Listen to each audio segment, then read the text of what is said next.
Friends, welcome back to the channel रेज math. आज मैं इस वीडियो में क्लास 7 इंटीजर चैप्टर 1 का इंट्रोडक्शन करूंगी कि इंटीजर क्या है और किसे बोलते हैं, इंटीजर किसे कहते हैं। Integer are a set of number that include natural number और होल नंबर।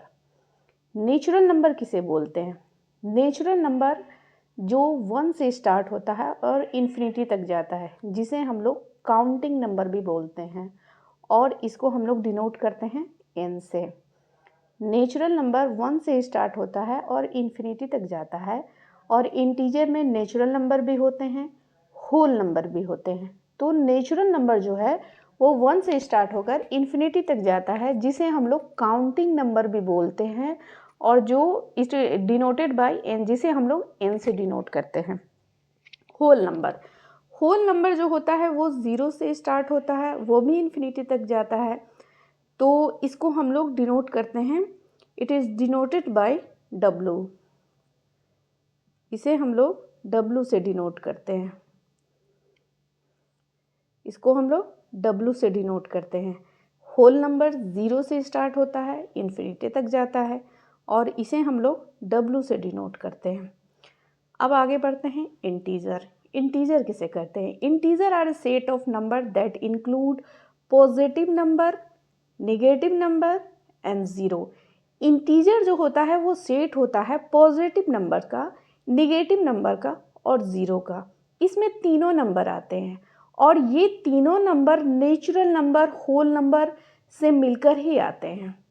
इतना तो आप लोग समझ गए होंगे कि नेचुरल नंबर में 1 से लेके इन्फिनिटी तक जाता है और होल नंबर में 0 से लेके इन्फिनिटी तक जाता है और पॉजिटिव नंबर जो है वो भी 1 से लेके इन्फिनिटी तक जाता है और नेगेटिव नंबर भी -1 से लेकर इन्फिनिटी तक जाता है और ज़ीरो भी आता है।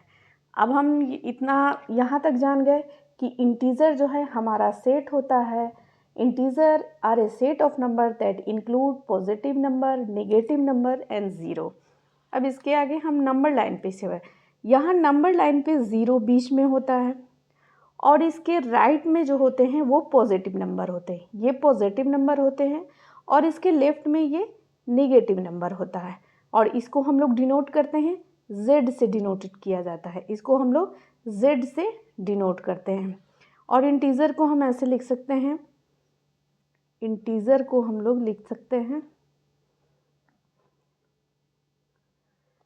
इंटीजर को हम यहाँ लिख सकते हैं -3, -2, -1, 0, +1, 2, 3 और एंड सो वन।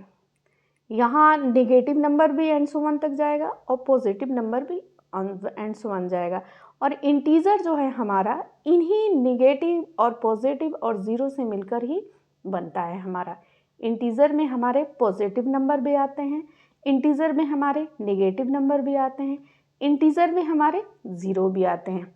यहाँ तक आप लोग समझ गए होंगे। अगर नंबर लाइन पे जो है राइट साइड में, ये राइट में हमारे पॉजिटिव नंबर होते हैं, राइट में हमारे पॉजिटिव नंबर होते हैं, लेफ्ट में हमारे नेगेटिव नंबर होते हैं।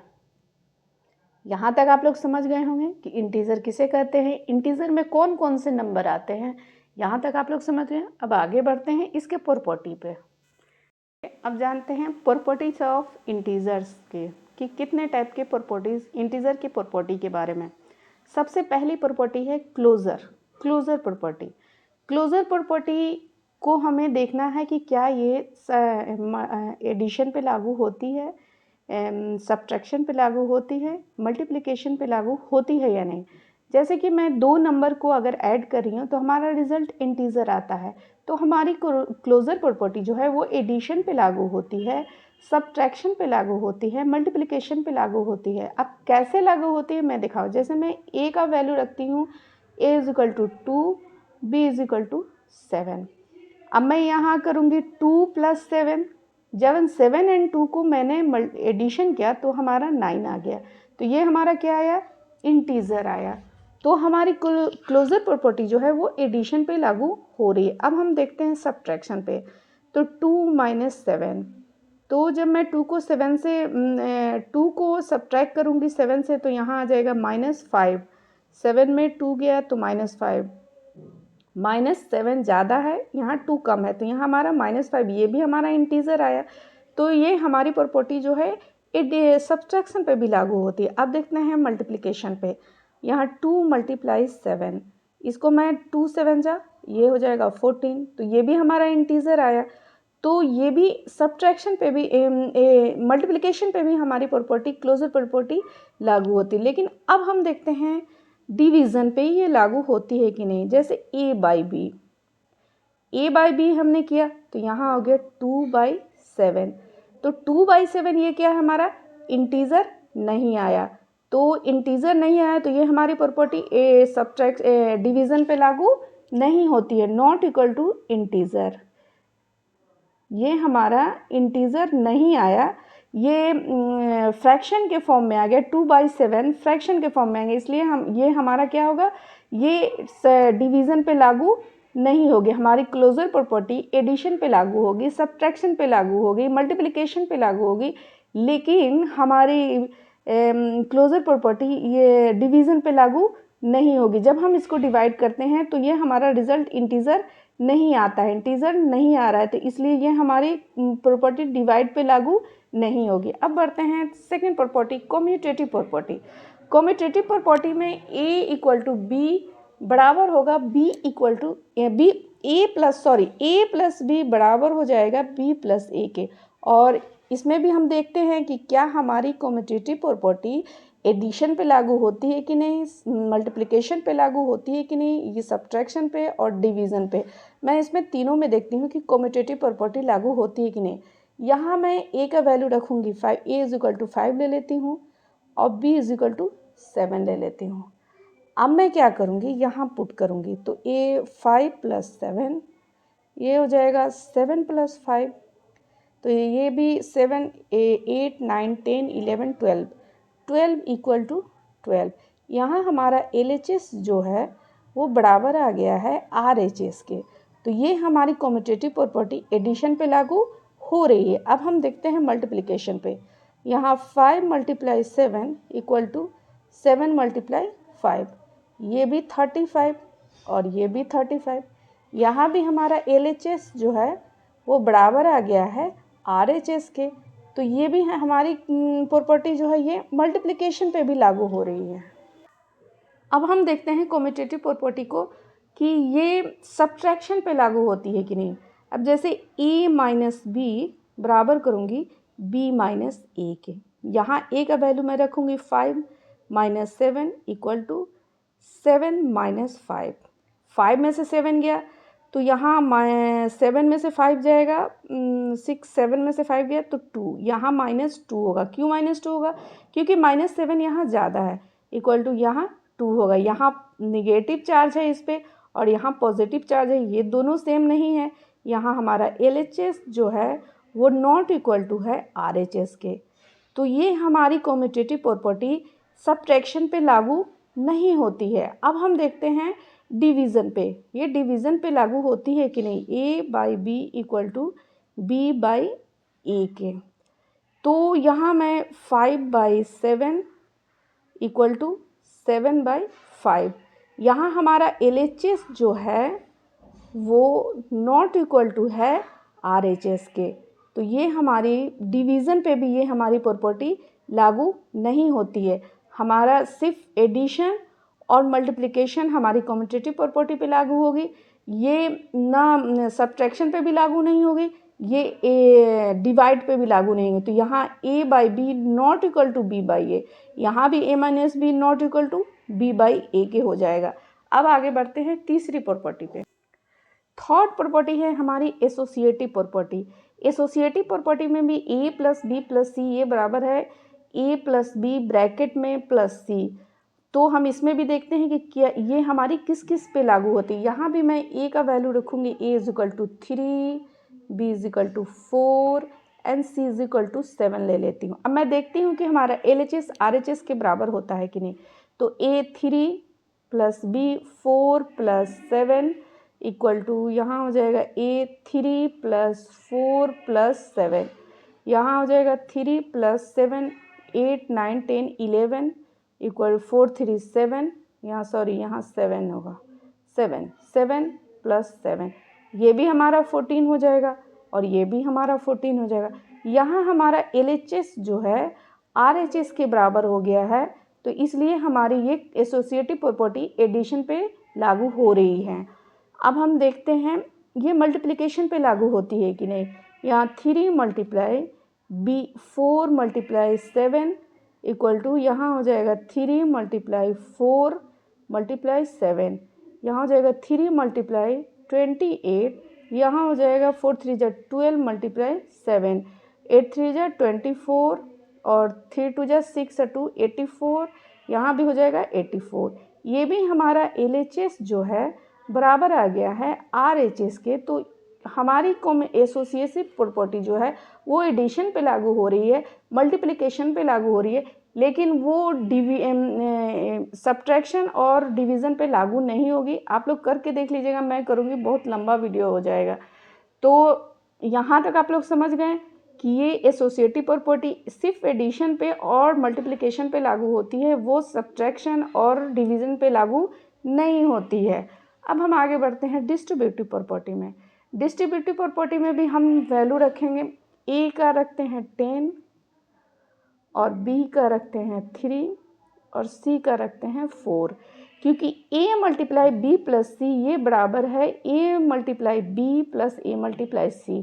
अब हमें यहाँ भी हम LHS को RHS के बराबर करेंगे, तो 10 × 3 + 4 इक्वल टू 10 को यहाँ A को B से मल्टीप्लाई किया गया, तो यहाँ भी 10 को 3 से करूँगी पहले, प्लस 10 × 4, यहाँ भी हमारा आ जाएगा 10 × 7, यहाँ हो जाएगा 30 + 40, ये भी हमारा 70 होगा और ये भी हमारा 70 होगा।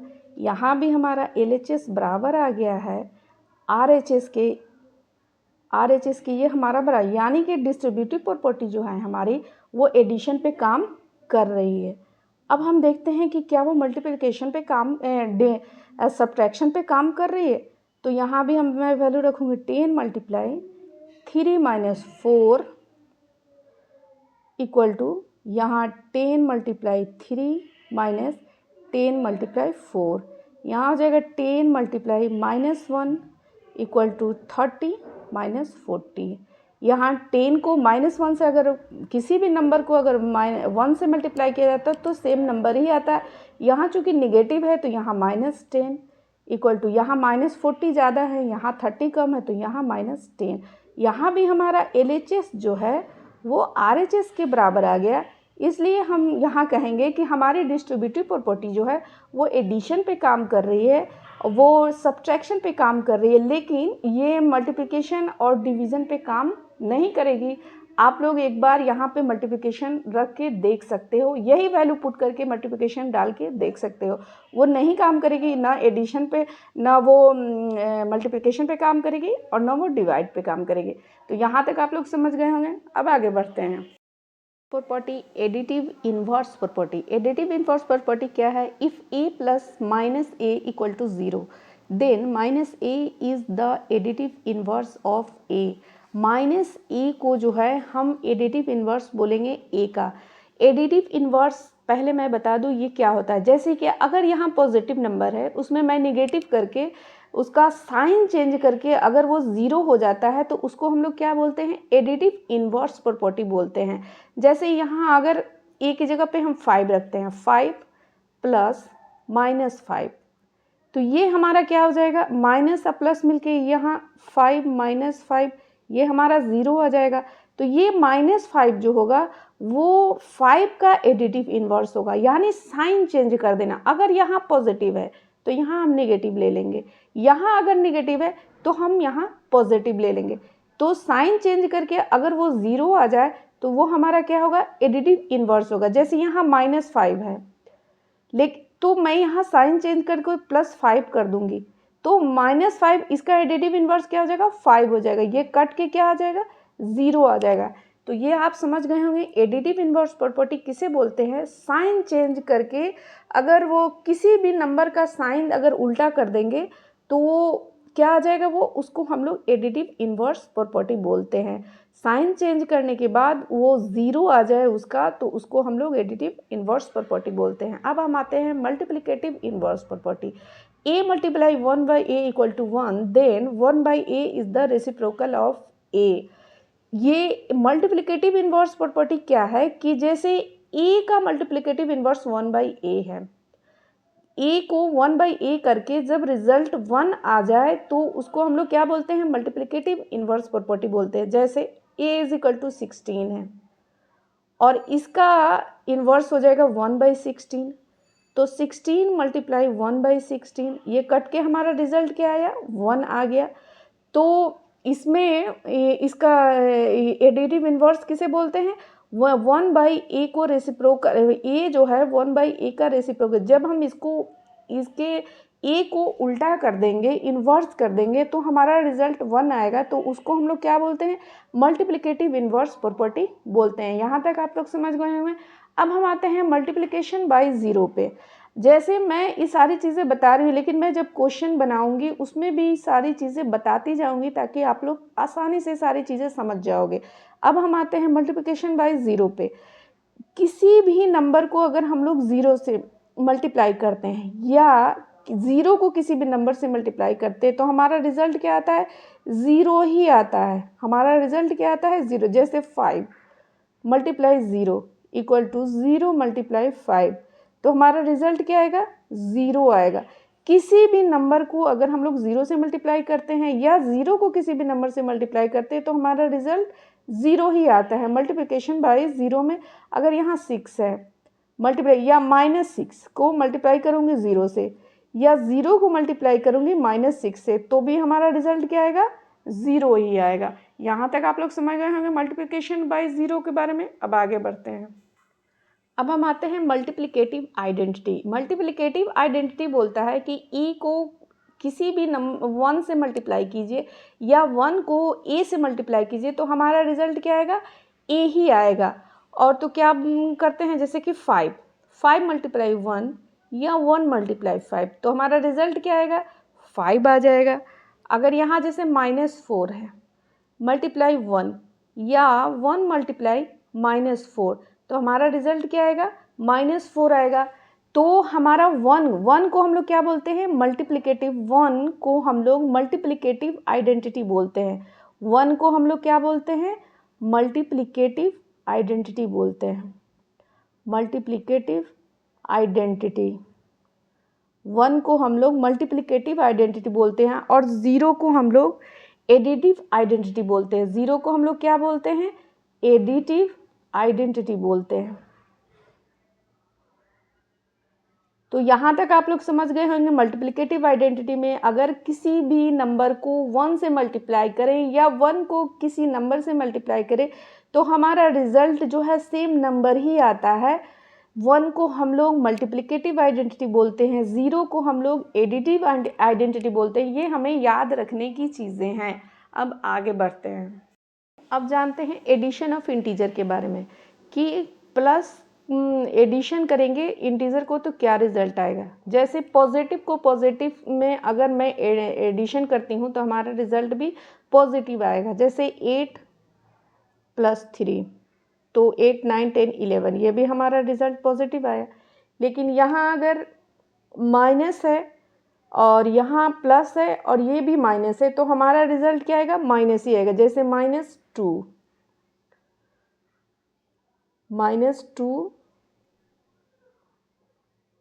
प्लस -3, तो ये हो जाएगा -2 प्लस -3, ये हमारा रिजल्ट -5 आया। लेकिन यहाँ प्लस और यहाँ साइन प्लस करना है माइनस को, तो यहाँ भी माइनस आएगा, लेकिन वो सिग्न करेगा बिगर इंटीजर पे। वो अगर उसका साइन बड़ा होगा इंटीजर, जैसे यहाँ जैसे समझा रही हूँ मैं, जैसे कि यहाँ पे -10 है, जैसे यहाँ पे 5 है, यहाँ पे +5 है, प्लस यहाँ ये जो है इसका साइन इंटीजर का बड़ा है, जैसे यहाँ -10, तो ये हो जाएगा 5 - 10, 10 में से 5 जाएगा, ये हमारा -5 आएगा। तो ये हमारा डिपेंड करता है कि इंटीजर का साइन बड़ा होगा, इंटीजर हमारा बड़ा होगा तो हमारा ये जो है -5 आएगा। अब ये भी है माइनस, यहाँ भी हम माइनस लगा हुआ है, जैसे यहाँ माइनस, तो यहाँ क्या करें -5 +3, तो -5 में से अगर +3 को घटाएंगे तो -2, यहाँ भी हमारा माइनस है। तो ये एडिशन ऑफ इंटीजर के बारे में आप समझ गए होंगे। अब हम बताते हैं सब्ट्रैक्शन ऑफ इंटीजर। यहाँ अगर पॉजिटिव है, प्लस साइन है, जैसे 10 -3, तो ये आ गया 7। लेकिन यहाँ अगर निगेटिव है तो जैसे -6 -2, तो यहाँ हो जाएगा -6 +2, तो यहाँ घटेगा तो -4 आ जाएगा। ये आप समझ गए हैं सब्ट्रैक्शन ऑफ इंटीजर के बारे में। अब हम बताते हैं मल्टीप्लिकेशन ऑफ इंटीजर। जैसे कि 3 × 4, ये हमारा 12 आएगा। ये भी प्लस है, ये भी प्लस है, तो ये भी प्लस आएगा। लेकिन यहाँ -3 × -4, अगर ये दो हमारा है तो ये भी रिजल्ट हमारा पॉजिटिव ही आएगा। ये माइनस मिलके हमारा प्लस हो जाएगा और यहाँ रिजल्ट हमारा पॉजिटिव आएगा। अब यहाँ अगर -1 है, मल्टीप्लाई यहाँ 2 है, तो हमारा रिजल्ट यहाँ क्या आएगा? -2 आएगा। अगर यहाँ -3 है, मल्टीप्लाई 4 है, तो हमारा रिजल्ट क्या आएगा? 4 3 जा -12 आएगा। तो ये मल्टीप्लिकेशन ऑफ इंटीजर के बारे में अभी भी आप लोग समझ गए होंगे कि पॉजिटिव है तो पॉजिटिव आएगा, निगेटिव पॉजिटिव है तो निगेटिव आएगा, यहाँ भी निगेटिव पॉजिटिव है तो निगेटिव आएगा, लेकिन अगर निगेटिव है तो हमारा पॉजिटिव आएगा। अब हम जानते हैं डिवीज़न ऑफ इंटीजर के बारे में। डिवीज़न ऑफ इंटीजर, अब 10 / 2, ये भी पॉजिटिव है, ये भी पॉजिटिव है, तो हमारा रिजल्ट क्या आएगा?